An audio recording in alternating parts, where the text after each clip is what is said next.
Welcome to Top of Mind Florida. I'm Brian Crowley. And I'm Michael Williams. And if you want to talk sports in this community, as we welcome you back yet again to 9 o'clock Sunday morning. Yeah, I hear the Gators are having a great year. Yeah, we'll talk about that later. That's not what we got our sports maven, Ken Kennerly. Yeah. Boy, he had to throw it in there. He really digs it. Ken's like, wow, what's going on here? We are delighted to be back, as we have been, at our 9 o'clock Sunday morning time frame with Ken Kennerly, and back where our To The Point audience for many years watched. And anybody who knows anything about sports in this community knows Ken Kennerly. Welcome, Ken. It's great to be here. Great to sit next to you, Michael. I've watched you for many, many years, and the legendary status is what it is. And Brian, great to reconnect with you. Good. Brian just kicked me under the table about the legidantic status. Well, at your age, you have to be legendary. Come on. That's just Ken's nice way of saying you're old. Ken, you don't need an introduction for a lot of people, but for those you do, and I've got to tell you something that was funny, too, because Ken's kind of an underachiever. He, of course, ran the Honda for, 19 years? 19 years, yeah. The Honda Classic. We'll talk about the wonderful work you did there. But when I said, Ken, just send us a little background on what you've done, I thought, boy, this guy doesn't do enough. So Ken very nicely said, well, I'm now running the James Hardie Hall of Fame tournament, but it's a PGA Tour Champions event. He's the executive vice president of ProLink Sports, executive director James Hardie. He's overseeing 2 PGA Tour Champion events, president and CEO of K2 Sports Ventures, and helping run the Palm Beach Marathon as part of that.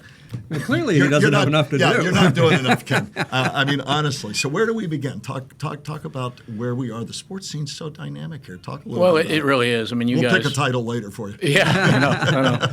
Your assistant, Michael Williams' assistant. There you go. Well, yeah, the landscape has changed. You know, I came down here in 1994, a little bit after Brian, of course. But it has changed a lot. I mean, it's changed in many, many ways. I was fortunate to come down to work for Jack Nicklaus at Golden Bear. I've been in the sports marketing business since '87. I started at ProServe up in Washington, D.C. with Donald Dell, who was a Davis Cup tennis player. And Jack was looking to grow Golden Bear sports management. And I was surprised in a nice way. He reached out personally, and we were chatting. I've met him over the years, and he invited me down. And after, it wasn't an immediate yes. It was like I lived in Washington, D.C. at the time. I enjoyed my life. I'm like, but this is the greatest player that's ever played golf. I'm in the golf business. What am I, crazy? My wife and I just got married in D.C. And anyway, that's how I got down here in 1994, and I ran his sports management and marketing business for the Golden Bear, which was pretty cool. You still pinch yourself about that? I do. And when I see him and Barbara both, they wonderful are, lady. She's the best. I mean, they're family. My wife and I are very close to the family. We're very close to all their kids. We know their grandkids. We've met their great-grandkids. Just a wonderful, humble family, as humble as someone that's the greatest player of all time can be. But he really embraced what I was doing, which was nice. The design side is really where Jack, other than his fabulous play, 18 majors, 2 U.S. AMs, et cetera, the design business is where his business really took off. But then the Golden Bear Sports Management was an entity when he left IMG to essentially represent Jack. So when I came down to oversee the management division, I brought clients with me because I used to represent PGA Tour players. I still represent Darren Clark. It was an opportunity really to learn from the greatest. And we just had a great time. And from there I spun out and had my own business. Jack went public. Yeah, I think from the titles, you spun out all right. Brian, you've watched, because you grew up here, you watched the sports scene evolve in Palm Beach County over your lifetime. Yeah. Oh, I can remember when there was a ballpark near downtown. So. Yeah, the Expos, I think, played there, right? Yeah, exactly. Spring training. So what do you see for the future of sports in Palm Beach County and South Florida? I think it's just going to continue to grow. We have the NFL in Miami, obviously. You've got the NHL. You have Major League Baseball. You're now hearing investors, perhaps in soccer. We see what's going up in Fort Pierce, possibly building a soccer stadium up there. There are a lot of business people coming down here. I've met several of them that are already retired, but they're buying into sports. Sports seems to be a great investment vehicle for a lot of these folks. We've seen recently the beginning of TGL. The simulator business that Tiger and Rory have been behind, and Mike McCarley from the Golf Channel started. Andrew George, my former tournament director, oversees that locally. That's been a phenomenal business growth. It's entering year 2. Just a few weeks ago after Thanksgiving, we had the Skins game resurrected, and we have Trump National resurrecting the Skills Challenge. And I think the I don't know if we'll get major league teams here, perhaps, but because we already have them in South Florida. But again, the sports area just continues to grow. And look what Wellington's become. I mean, when Ilva Soccer founded polo out in Wellington, that's the largest economic impact in the sports world in our community. So it just continues to grow. And I think as you see more and more people down here, I think people are going to get creative. And, Major League Pickleball is coming. The Palm Beach Royals is a new team coming. A very controversial game, pickleball. Yes, I know. I've played twice, fallen twice, and that's the end of my pickleball career. That's what Creaky Knee's talking about, So to your point, I think it's only going to get more and more robust. So if you're 30 and younger, forgetting the big sports like football, I mean, are they into golf, for example? Where's the younger generation going in sports? Well, I think they're, the wellness, the outdoor, the growth of the marathon, the U.S. Polo Palm Beaches Marathon that I own. We're up over 40% this past year. We just had a race recently, and, it's grown well. We had over 6,000 participants, which was great. When I bought the race in 2016, we had 1,800 participants. I think that shows you the growth. I mean, to your point about the younger generation, I sit on the BDB board, Business Development Board, and Kelly Smallridge has been phenomenal in her growth, and we see what Mr. Ross is doing down here and bringing other businesses are following. But we're finally seeing the kids of parents like myself looking to come back. We have Wall Street. My nephew just moved back from Citigroup. He's 30 years old. Another good friend of ours, son, is 29 years old. He's moving back down here because if you our daughters into doing that, they're all over the country. But remember, it was only a few years ago where we said, how can we get our kids to come back here? And we're seeing that growth. And part of the not a problem. It's all part of, but prosperity is the educational vehicle. I know that's a big one for Kelly, and you're getting CEOs of corporations moving down here. We've got to not improve our education is phenomenal. We've just got to create more educational academies for these CEOs' kids to go to. So I don't think there's anything slowing us down in the near future. I think we have, we've got to address, as the traffic issues. We've got to address the infrastructure. I know that's a big one. The affordable housing is a big one as well. But the good news is people are coming down here. We live in paradise. And, here we are going into another winter, and it's snowing up in the Northeast. And, we're down here playing golf, we're playing tennis, playing pickle, we're boating, we're sailing, we're, in the equestrian space. So it's just going to get better and better. Always the golf capital of the world, or certainly bills itself rightly so as that. But it seems to me strategically a smart move, not trying to butt heads with the major league sports to the south, but saying we can be everything else in an environment where you have alternatives without, as you said, trying to butt heads with the fact you've already got major league franchises to the south. And you seem optimistic that will continue to evolve. Well, I think it will. I think the demand's certainly there, but as you referenced, you're only going to have one NFL team in South Florida, the Dolphins, and with the growth of the Panthers and their success, and of course the Marlins and the others. I don't know what other large sports franchises will come in, but we have the World Cup coming up, right? This next year, which is going to be great. So it's just going to get better and better, and I think that is an extension of the growth that we're seeing. I went through a litany of your tremendous career and resume. Talk about what you're excited about right now, what you're involved in. Fill us in a little bit more. Well, thank you. I was thrilled. We took over the Honda Classic in 2006, and that event was at Mirasol. It moved up for a couple of years, and the event, frankly, wasn't doing all that well. And the PGA Tour came to me and said, listen, Honda is a little concerned about the future, and would you be interested in resurrecting the event? So we did. And, I'm so proud of what we did. We took an event that not many people were going to, and we took it into one of the fan-friendliest events on the PGA Tour. We won a couple awards. Phoenix, of course, the waste management's the big one out west. But what I noticed early on was to be able to grow the Honda Classic and grow the brand and grow the event was we had to cater to people not just inside the ropes, meaning not golfers. We had to figure out in our community, how do you get more people there? Golfers are going to go. You don't need any advertising to get golfers to go to watch the PGA Tour players. But what you need to do is create an environment where non-golfers or fringe players want to come out and have a good time. It's not easy to go park in general parking and hop on a bus and come to a sporting event. We see that all over the place. I just went to the Ryder Cup this past year. It was an absolute nightmare. But once you're there, it's fantastic. But it's hard, and you've got to have a commitment.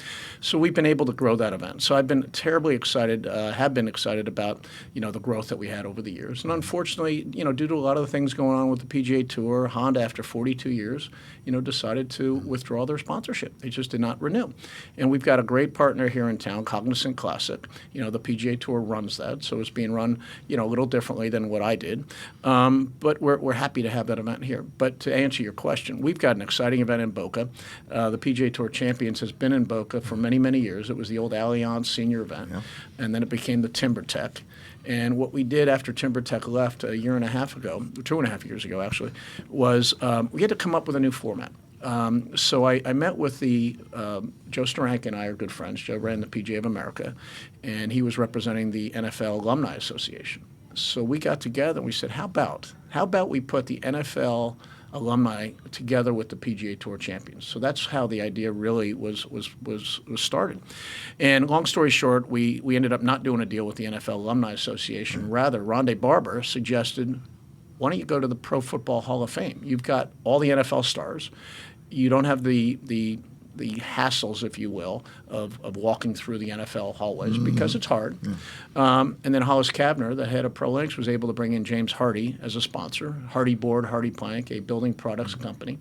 And they came in to sponsor. And Aaron Erter, their CEO, said the only reason I'm doing this is because of the innovation and the diversity of bringing in another sport. So if you're going to bring in another sport as a partner with the PGA Tour, the NFL, it's the most powerful sports organization in North America.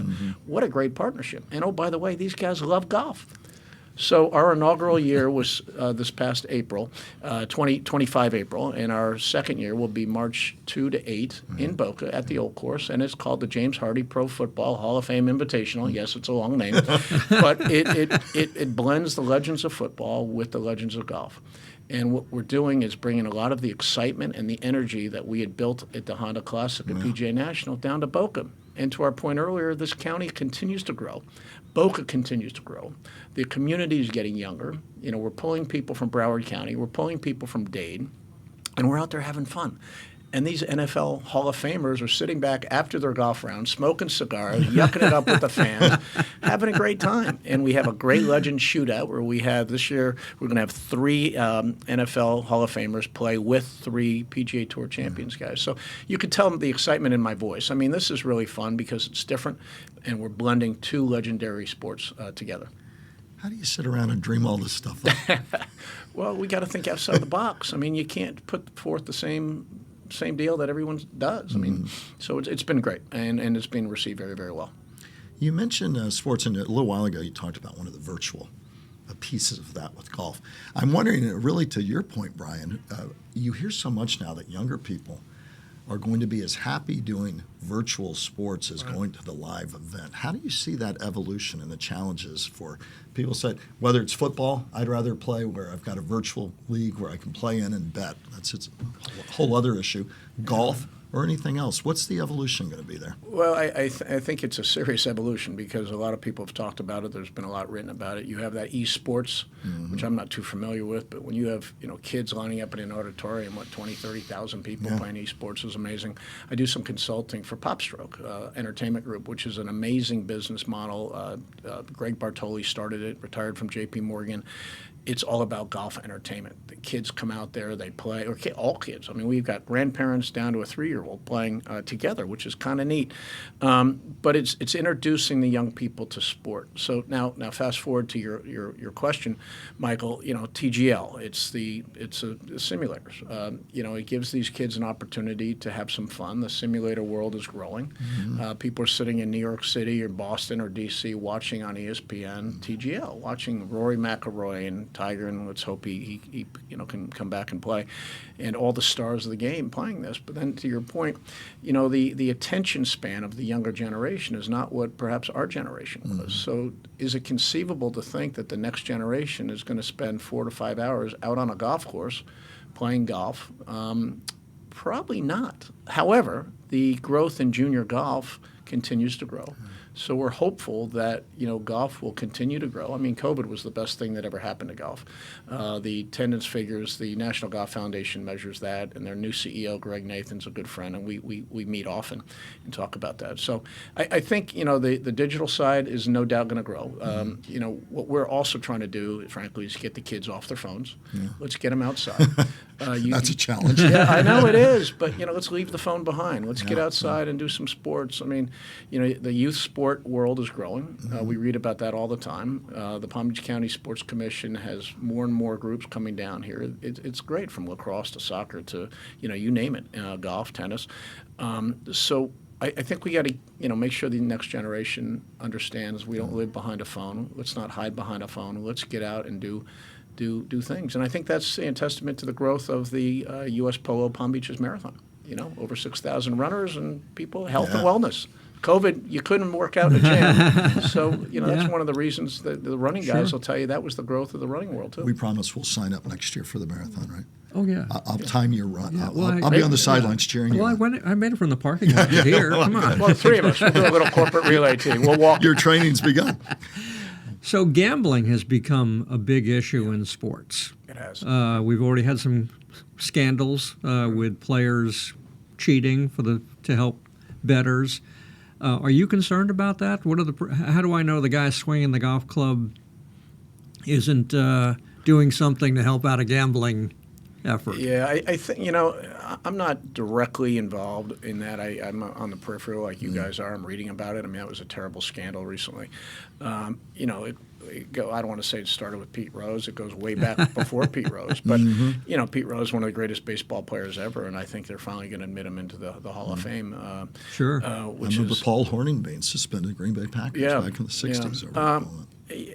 Is it an issue? Sure. I mean, if you're betting, you want to make sure it's completely legitimate. Now, when Jay Monahan was the commissioner of the PGA Tour, they entered into partnerships with some of these betting businesses. And I know from the Honda Classic days, the juniors that were out on the golf course measuring where the balls landed, and they now had to be over 21. Because now the gambling is coming into play. So you can bet on Rory McIlroy. Is he going to hit it closer to the hole than Michael Williams? But I can't imagine. But that neither can I. Yeah, but that information is coming back through radars being shot at these balls, and the kids, frankly, could be better at it than some of the adults doing this. But because they're not 21, the tour had to really pull back on that. So gambling is growing. I mean, I think the revenue numbers in gambling is significant, and I think all these sports that are in this world are making millions and millions of dollars. But can you protect the game?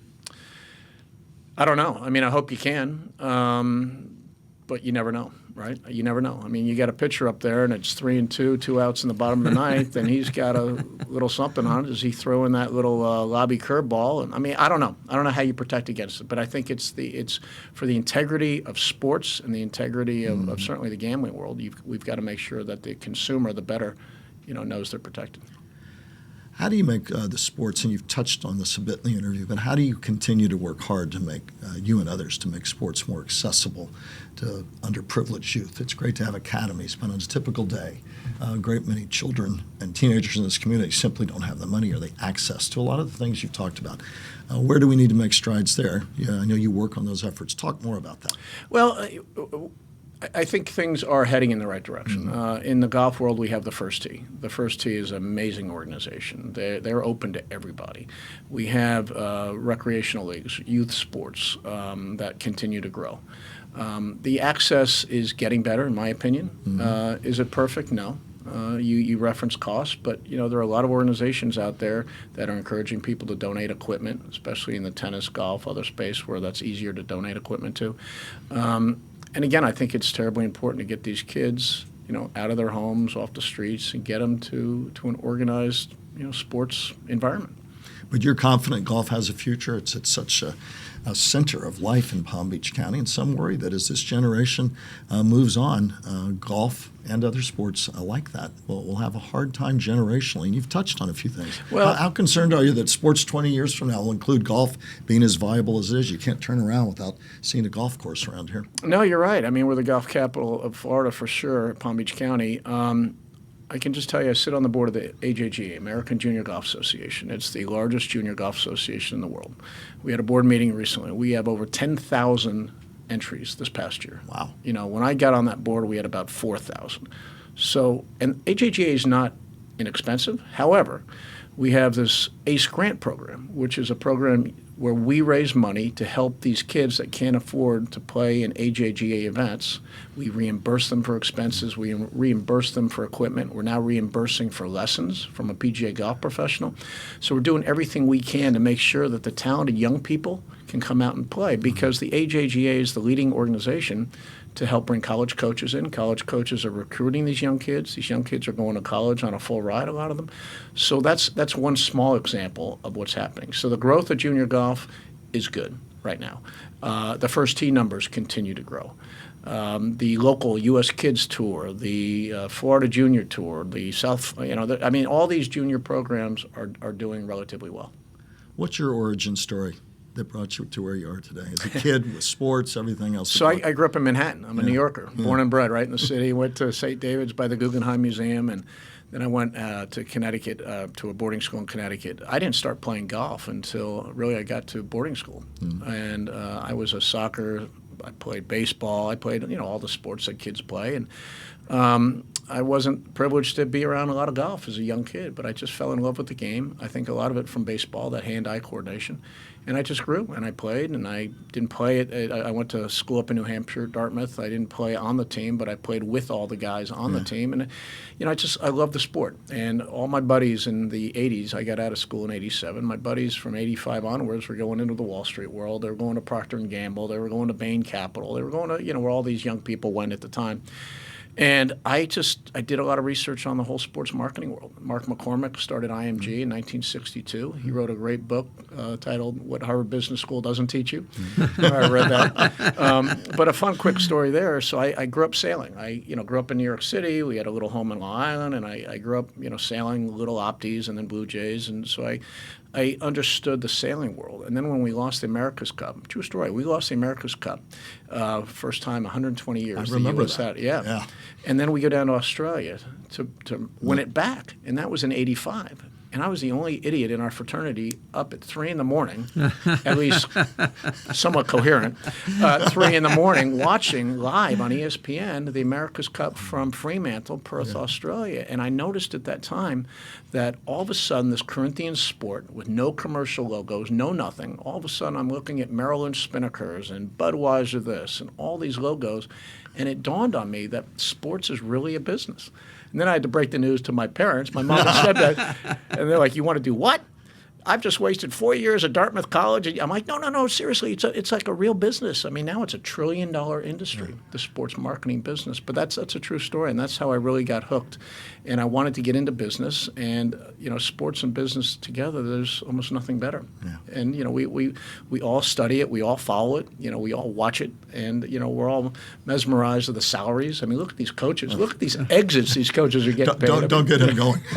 Well, they are a little crazy. Yeah. No, they are. Yes. No, they are. You're they quite are. ridiculous. But yeah. Now no, it's you're right. Brian's quite right about right. it. Yeah, it's but look at what these coaches are getting paid now, and look at what the players are getting paid. But the TV rights fees continue to go up. I think the future of the PGA Tour is going to be interesting with Brian Rowlett as the new commissioner there. He's going to shrink the tour. He's been public to say that. Wants to go down to 20, 25 events. From 36 and 42 if you include the fall series. He believes scarcity. Again, he's publicly said this. Scarcity is better, and he cites, he's an NFL guy. He was with Goodell for 20 plus years. He's like, there's too much golf out there. Well, okay, on when you look at it on paper, from a business standpoint, maybe that makes sense.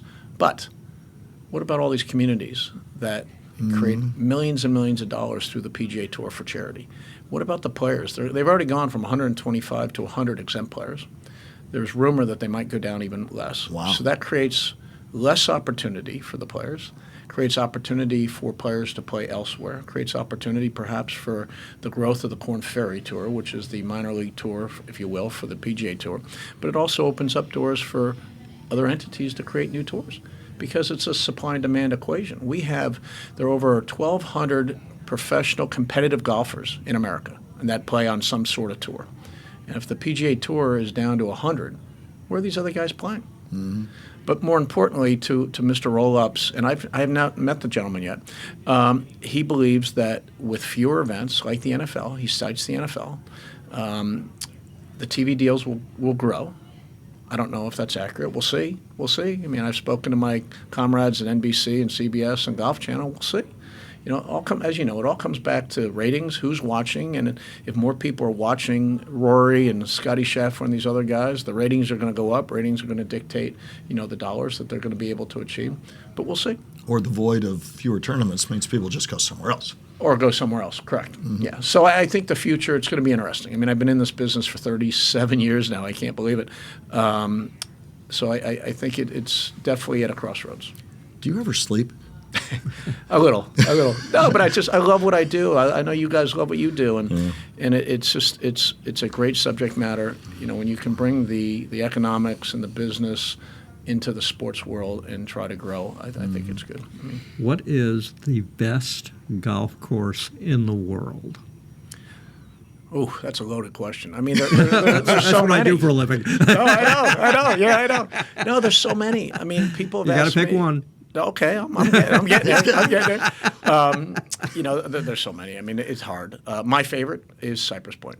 You know, I'm an East Coast kid. I live in Florida now. For those unfamiliar, Cypress Point. Cypress Point, yep, out in California. Alistair McKenzie design. I've just played it a few times. I just love the way the course kind of rolls it out. But I mean, you've got Marion, you've got Pinehurst, you got, of course, Seminole right here in our backyard. Pebble Beach, of course. I mean, there's just so many. But that's my favorite. Well, the calls are going to start rolling into you. All your buddies. We've got a few minutes left. Brian and I, we named it Top of Mind Florida for a reason. What else is top of mind for you before we let you go? Well, I just think you guys hit on it early on. I mean, the growth of South Florida and what's coming up next. I referenced Major League Pickleball. I mean, the Palm Beach Royals are coming here. I've done some research into that business. There are 23 teams. The owners are the who's who of the zoo. You know, it's all about the billionaires buying into sports. And, again, we see it with TGL. You know, the entry fee for TGL started at $35 million. $10 million is pickleball. $35 million to buy a team for TGL for the first 6 teams, and they're going to add 2 teams in 27. And I'm anticipating, I've heard numbers of $50, $55 million just to own the teams. So I think we're going to see some of that. We're going to see more creativity with leagues being started. You know, we've seen different things already happen. The new skins game came back. The skills game came back. But you know, from where we go from here, I don't know. I'm most interested to see what happens with professional golf and the growth of the PGA Tour and how LIV plays a role in that growth. I don't think they'll ever partner with the tour now. I think that train's left the station. But I don't think LIV's going away, especially with the tour being a reduced tour. So. And you think Palm Beach County will remain a home for the PGA with the reduced tour? I certainly hope so. I mean, we have all the players that live here. What we need to do, honestly, Michael, is we need to improve the schedule. One of the reasons Honda left was because when the tournaments around us got elevated, these guys aren't playing 5 tournaments in a row. They're not playing 2 $20 million events, then a $10 million event, then 2 $20 million events again. So what we need to do is we need to free up the issues around Honda. Now, that's a tough one because you have the Players' Championship, the second, third week in March. That's not moving because that was designed to be a month before Augusta. Augusta's a month before the PGA. PGA is a month before the U.S. Open, a month before the Open Championship, the British Open. And then you have Bay Hill. So as long as Palm Beach to Bay Hill to Players, I think it's going to be a tough road. If the tour wants to keep Palm Beach County in the mix, they need to change it up. Now we have a new event in Miami at Trump Doral. Now remember, we coexisted with Doral and Honda for many, many years, but the purses were virtually the same. But again, I hope that we're able to maintain a presence here for a couple reasons. One, PGA National is a phenomenal golf course. A lot of guys think it's too hard. Well, you know, Jack Nicklaus kind of laughs at that, frankly, when we talk about it. You know, Jack and Barbara are on our board. I'm still on the board of the old Honda, which we don't own anything anymore, but I'm on the board. And the fact that you have 40 players here. One of the rubs that we got over the last several years is, you know, when DJ was here, obviously he's lived now, but DJ wouldn't play. And then, you know, Rory played once or twice, won it, and then he didn't play. And then Justin Thomas won it, he doesn't play. You've got guys that can literally roll out of bed. You know, Ricky Fowler's always been a big supporter of it. Shane Lowry's been a big supporter of it. If we can get a better date, we've got a great golf course. You've got great weather. We've got a blossoming environment down here with more and more businesses. We just got to free up the schedule. We got to get the handcuffs taken off us and let this thing really prosper. And that's really what I'm going to be focused on for the next year, because I don't want to see this event go away. From your resume, you're going to be focused on a lot of things. Ken Kennerly, we thank you so much for being a guest, and we're going to have you back. It's an exciting sports environment. I appreciate it. Great being with you, Michael and Brian. Thank you. Thank you. Merry Christmas time to you. Final word from you, sir. Well, the final word from me is I'm glad everybody's watching Top of Mind Florida. We've had a great time doing this, and we're going to continue to have a great time doing this. And we have great guests like Kennerly, and I really enjoy it. On we go. We'll take up our golf game again. Yeah, And the golf marathon. We're going community to walk. is very Oh, and a glad. marathon, yeah. The We're gonna golf walk community is this. very glad that I don't play golf. And the marathoners will be happy. Up We're and down not the in our way. Intercoastal. It's a destination race. Oh, good. We live in paradise. And just send a golf cart to pick us up a couple of miles in. Thanks again, Ken. Thanks, guys. Appreciate it.